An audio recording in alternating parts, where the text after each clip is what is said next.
What's going on, guys? Today we're going to be showing you a very important thing that every Windows user should know. How to make a file or folder undeletable in your Windows 10. It may be very useful to some users, especially if you have something important on your computer, for example a document, some top priority files, or even your important work files. So you can use this method to make that folder or files literally undeletable so you can have that peace of mind. So let's get started. First, you're gonna need to locate the file or folder on your computer. In my case, I have a sample folder created for demonstration. It does have some files inside, but we're gonna make the entire folder undeletable, so that will protect the folder and files inside from any accidental delete.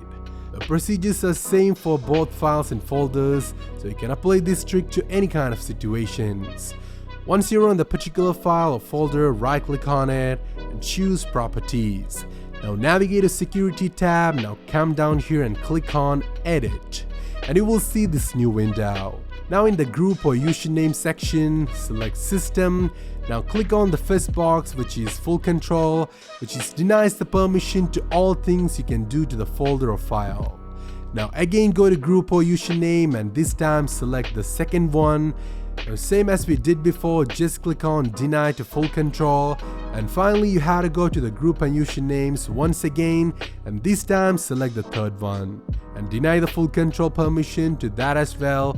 If you have more groups or usernames, you can simply continue the process to all of them one by one, and once you've done that, click on Apply, Yes, OK and OK.